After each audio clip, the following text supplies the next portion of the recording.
Most of us want the same thing: thick, long, shiny, beautiful hair, regardless of the texture, but it comes with some responsibility and a couple of maintenance patterns that you have to follow. And even though weaves and extensions can be really damaging, it's not the weaves and extensions, it's the way that we leave them in. And in this video, we're going to talk about it.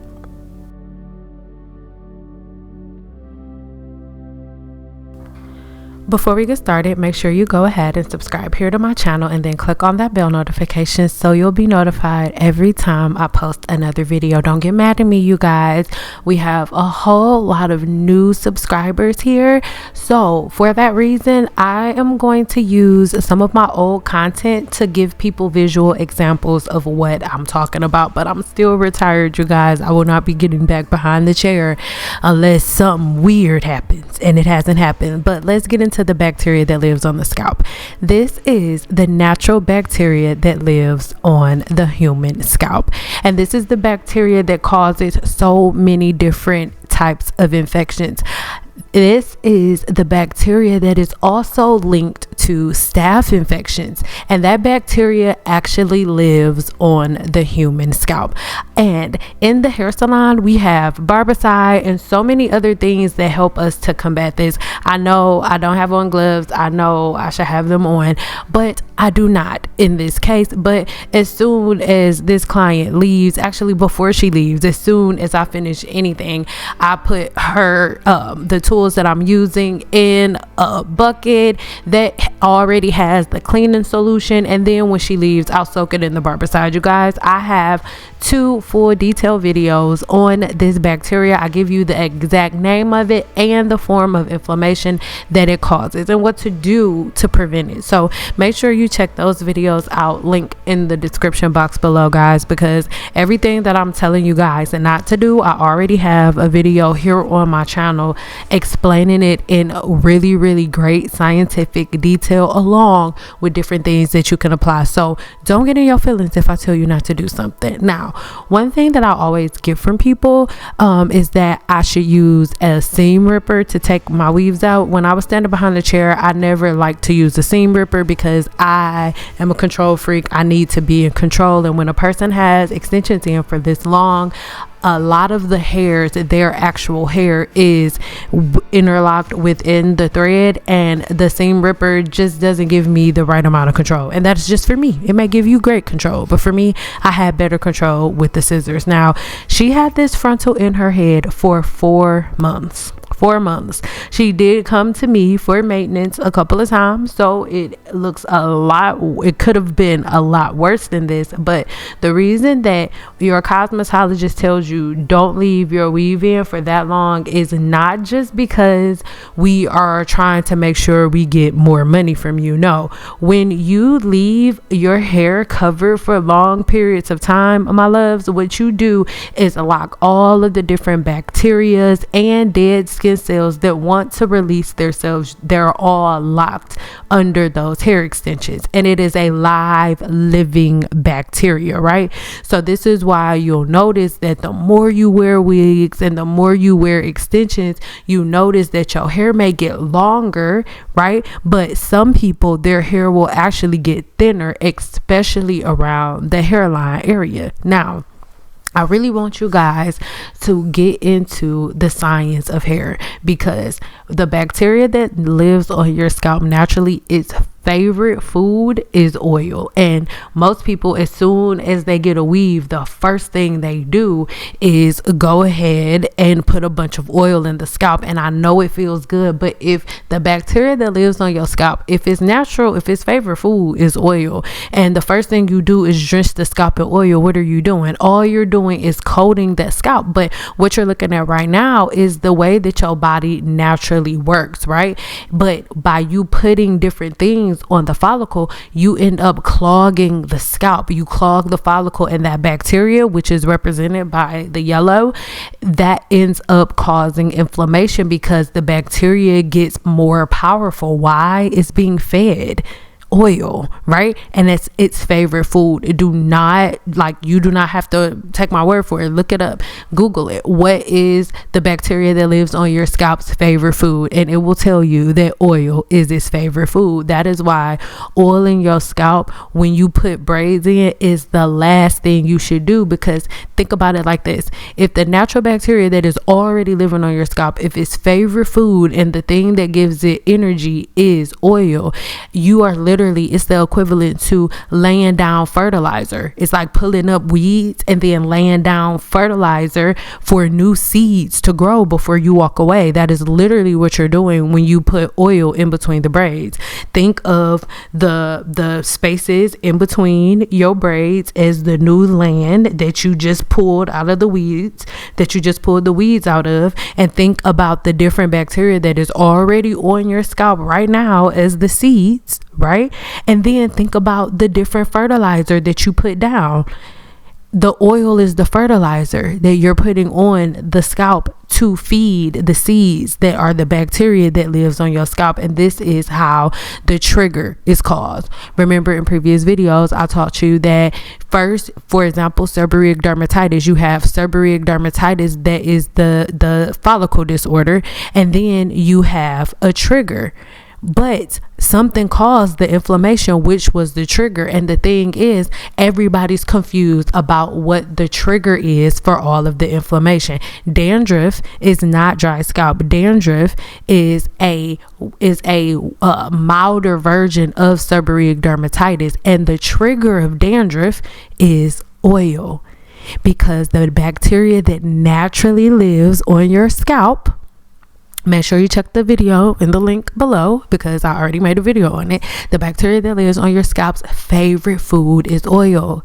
This is why somebody with naturally straight hair gets lice. It is not because they're nasty. It is not because they're trifling. It is because the natural oil that lives in all of our scalp, because their follicle is more oval shape, it doesn't squeeze on the follicle as much, so more of the waxy substance, because it's not an oil, more of that waxy substance can flow out of the follicle and down the hair shaft, and it goes down the hair shaft a little faster, which could be a good or bad thing, right? Depending on what your lifestyle is, or depending on the way that you want to look at it. It goes down faster, so the hair shafts gets coated with that oil faster.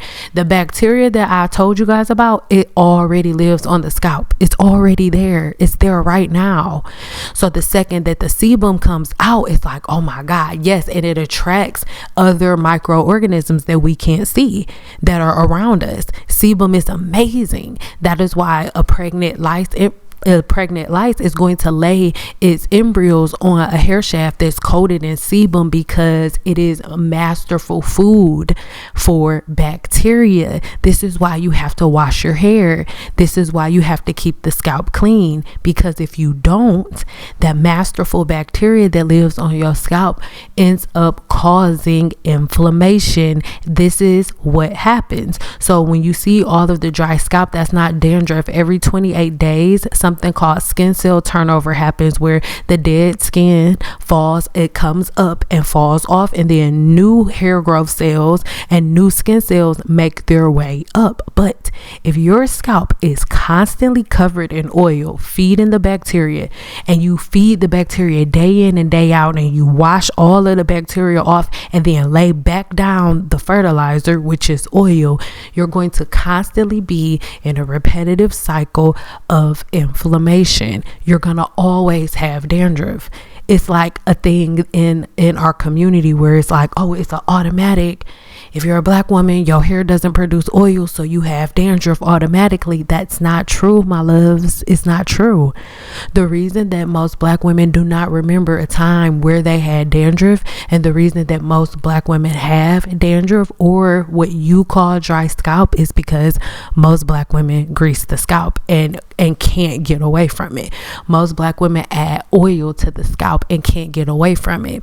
In the hair salon and in cosmetology school, we put products in different scenarios. So as a oil, for oil, what I would use, and remember in this video, In my salon, I do not have any oil present in my salon. I never had almond oil. Never. Oil is never something that I had present in the salon ever, guys, ever. I had serum, because a serum has a smaller molecular weight and it doesn't coat the hair. I never want to coat the hair. I never want to seal the cuticle. These are never things that we did in the hair salon, because as a cosmetologist, you understand that your hair only absorbs moisture in two ways: from the things that you drink and ingest into the body, right? So drinking water, that's how you hydrate yourself. If you're dehydrated, you drink water to hydrate yourself, and from the environment. That's why your porosity matters. How does your cuticle open and close? Because your hair absorbs water from the environment. All right. This is why it's so important for us to really, really get into the science of hair and the science of the human body. The conditioner that just popped up on the screen is the shampoo and conditioner that I recommend that you guys use if you're in this situation. It is one for people who have dandruff or seborrheic dermatitis or scalp psoriasis, and it's formulated by a dermatologist. I'm going to find the video link and I'll leave it in the description box. If it's not there, it's because I'm still looking for it, where I actually met with the dermatologist, right? I met with the dermatologist on the screen and I shared it with you guys. Like, I don't just randomly tell you products. I talk to the creators of these products before I stand behind it. And I have relationships with multiple dermatologists. So again, I'm going to leave that video link in the description box below so you can see in person the doctor that made this product. All right. So again, it's really, really important that you guys understand that when it comes to weaves and extensions are not bad. Weaves and extensions is a modern form of how in Africa they would do threading over the hair shaft. When you think about it, as long as the person that's doing it is doing it right. Like, I used to use silk thread, so I'm wrapping my client's hair in literally like silk. And then I use a certain technique to put the hair extensions on. Now, I saw a video. I'm not going to put it in here because I don't want to put her out here like that. But anytime somebody tells you to comb your tangles out or to detangle your hair with conditioner, please do not listen to them. This is what I want to show you. The average person loses 55 to 155 strands of hair a day, right? So from her having her hair in this weave for 4 months, every single day for 4 months, she has been losing 55 to 100 strands a day. So you do that math. All right. And I'm going to talk you through this because this is the thing. I do not have the product line anymore. When I stepped away from behind the chair, I stepped away from behind the chair 100%. But I don't want to re-edit this video and put all of that and stuff. So let's just get into this. Okay. So you guys, whenever you are washing your hair, you are breaking the hydrogen bond that makes your hair, that is holding your hair together.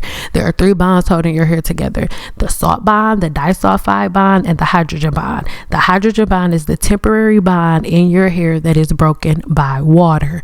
So if a bond is broken with water, the bond in your hair shaft is not going to be whole again until the bond is put back together, until the bond is back in place. So if the hydrogen bond in your hair is the bond that is broken by water and your hair is wet, that means that you are walking around with broken bonds. Listen, I really hope that this makes sense. I'm putting this in a way that's not all like woo-woo scientific. No, think about it. There are 3 bonds holding your hair together. 1 bond is broken by water, the hydrogen bond. And whenever water is on the hair, if the hair is wet, the hydrogen bond is broken. So if the hydrogen bond is broken, that means that your hair is not intact. The structure of your hair is not intact. So in knowing that, right, if we collect common sense, we don't need a degree for this. Let's collect common sense. If your bond is broken, that means that your hair is not intact. So off rip, you can tell anybody that the hair is weakest when it's wet, because when it is wet, the bond is broken and those 3 bonds are no longer together. Your hair shaft is not structured. But then when it gets dry, it's back into beta keratin. All 3 bonds are set and your hair is whole and it can move. It is not up for discussion, you guys, if whether or not your hair is weak, is dry, or wet. You know, so sometimes I know, like, oh, your voice is intense. It's because, y'all, that's really common sense. So to argue and go back and forth about it, and to have videos like hair is strongest when it is wet, it is like, this is insanity, because you don't need to go to school to put that piece of common sense together, right? But because the hair is paralyzed when the bond is broken, then that's what ends up happening. So what you guys just watch me do with her hair, and mind you, I don't think I added every shampoo. I think I washed her hair like 5 or 6 times. But the first thing that I did was I added a scrub, because again, your natural skin cell turnover cycle happens every 28 days, and she had a weave in for 4 months. So she had multiple skin cell turnover cycles. That means that there are layers, 4 months of dead skin, 4 layers of dead skin that have not been removed. So I gave her a scalp scrub, and the scalp scrub breaks up the dead skin, right? But remember, your broom gets everything up. Your broom is the thing that is going to get all of the dust from around the floor, but it is the dustpan that is going to get it up so you can put it in the trash. The broom doesn't pick up the things that you sweep up, the dustpan does. So you use the scrub is the broom. I really hope it's making sense. The scrub is the broom, and your shampoo is the dustpan. So the scrub is what's going to break up the dead skin, and the shampoo is what's going to wash it away and like it's gone, right? So again, broom, dustpan, scrub, shampoo. Hope that makes sense. So again, I'll be leaving everything in the description box below. I think this is my deep conditioner that I had at the time. I don't know, let me look. My products were the bomb. I'm not even gonna hold you up. People still ask me about it. Yeah, this was my deep conditioner. So now she's getting a deep conditioner treatment. Prior to her frontal, her edges were thicker than this, but we ended up working it out. We did. The conditioner that I used was not it was not very, very, very thick. This conditioner that I used, or that I used to have, was a treatment conditioner. So the type of polymer that it was made with, it did not block the follicle. Even though it was not rubbed into the scalp, the formulation was meant to stimulate her hair follicle, but it depends on what conditioner you use. There were other conditioners that were not for the scalp. So you guys make sure that before you use a conditioner and put it on your scalp, make sure that you check to see if whether or not it can be put on the scalp. The conditioner that I recommended to you guys, that is recommended by Dermatologist, is recommended by Dermatologist. So it is the same thing. It can go on the scalp and without blocking the follicle, but the active ingredient is only in the shampoo. So be cautious of that. The conditioner is just putting back anything that the shampoo could have taken out and balancing your pH, because that's another thing people get confused about. Oh, I don't need the conditioner if I have leave-in conditioner. No, that is not true. That is not how products work. Okay, you are putting back in anything that the hair could be missing, and you are balancing your hair's pH. And then your leave-in conditioner is your heat protectant for your blow dryer, or the heat protectant for your roller set, or whatever you decide to do. Y'all know I'm not here for the twist outs and the wash and goes. Do your thug thizzle, but I don't give recommendations on that, player. And when it comes to relaxed hair, you guys, the only difference between relaxed hair and natural hair hair is the amount of sulfur to sulfur linkages that you have. But truly, I know a lot of people are not going to want to hear this, but I use the same Kimbra, the same heat protectant and everything on my relaxed clients as I did on my naturals. I didn't have one set of products for my natural clients and one set of products for my relaxed clients. I used the same Kimbra, same heat protectant, same serum, everything. I did not have a different routine. That's why I don't have videos like, oh, relax versus natural, and here are the habits for the relaxed girls, and here are the habits for the natural girls. No. Oh yeah, the little pink thing I'm using in her head, I also have that. Hopefully it'll be on the screen for sure. The link will be on my Amazon store. I'm sorry, in my Amazon store. Not the link will be in my Amazon store, but yeah. So we are getting the rest of any dead skin that I could have missed, and just making sure that all of her follicles are clear, because she's had a weave in her head for 4 months now. Her hair has been capped. I went ahead and set her under the dryer for about 15 minutes, right? I do remember she had low porosity hair. I do remember that. And now at that point, I am combing the conditioner through her hair. There is a difference between combing and detangling. When you are detangling hair, you are removing knots and tangles. When you are combing the hair, you are combing the product through the hair strand. There is a difference, and this is why it is massively important. That's what I was saying earlier, and I forgot because I started talking about something else. When you are ending up with knots and tangles after you take braids out, never ever wet your hair and take braids out. Don't ever do that. You take your braids out with oil. The only time that I even really put oil in my hair is when I am detangling my hair. If I have braids in my hair, then I will put a little bit of oil in my hands, and then I'll go ahead and comb out my braids. Why? Most people tell you, oh, use conditioner. The thing that gives you slip, you guys, in conditioner is the oil that they put in it.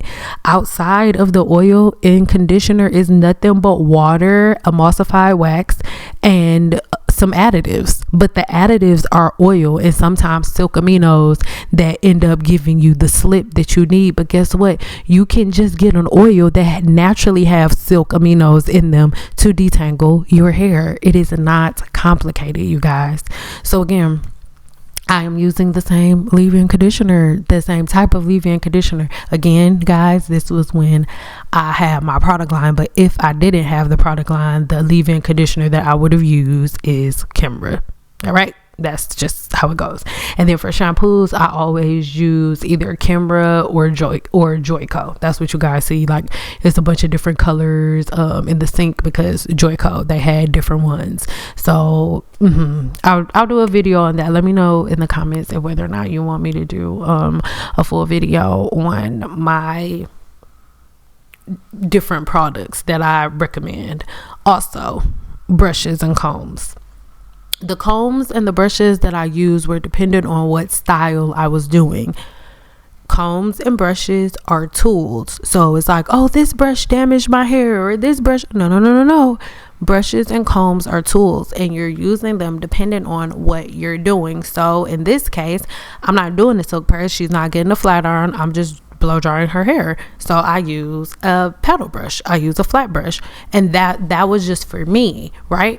I'm not using a round brush or a paddle brush because one is better. It just depends on what I'm doing, what service I'm providing. And like I said, in this case, all she booked was a takedown. So don't get mad at me when I say this, but there's like this thing where a lot of people don't feel like they should pay a stylist for a takedown. Y'all, this whole video was the takedown. So imagine if she was getting a weave. I haven't started doing any of the work that I'm actually getting paid for yet. Like, so all of this I would have did for free if I didn't charge her for it. But sis paid me for this. So if somebody charge you for a takedown, don't think it's because they lazy. This not a part of my job description, sis, unless you pay for it. Anyway, so she was a great client. She really, really was. She listened to everything that I had to say. After this was over with, I ended up going ahead and putting her hair in a ponytail. That's why she got leave-in conditioner and a little bit of serum as we were going, because that is all we were doing. So it's like the equivalent to getting like a round brush blowout, but she didn't want a round brush blowout. Like, she didn't want it to look curly or anything like that. She just wanted the blowout. She just wanted a cute blowout with a little bouncy ponytail. So that's why I use the serum at the end to seal her ends up and all of that jazz. All right. So I really, really hope that all of this is making sense to you guys. As it pertains to hair, things can be really, really complicated if we make them complicated, but in reality, it's really simplistic. It is really, really, really simplistic, but you have to put things on a time schedule.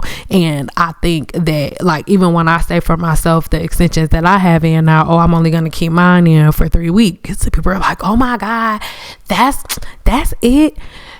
The only reason that weaves were left in for 3 months, the only reason your hairstylist would say you could leave it in for 3 months is because they know that because of the money that you spent, you don't want to have to come back and spend that money in another 3 weeks. But in the reality of it, when you know everything that I taught you today, you sit down and decide how long you think you should keep a weave in, knowing that you have skin cell turnover every 28 days, knowing about the bacteria that is released from your scalp. Do you think that you should oil your hair before you put your weave in, and knowing about the bacteria that naturally lives there, and knowing that this bacteria's favorite food is oil? Like, how much good does putting oil on your scalp really do? Listen, I'm not telling you what to do. I'm giving you the information. Go research it for yourself. And then when you are making certain decisions about what to do with your hair, just think about all of the information that you now have. And if you get scalp inflammation or breakage or anything like that, ask yourself, based on the information that you now have, could you have prevented it? And are you the cause? Let's see.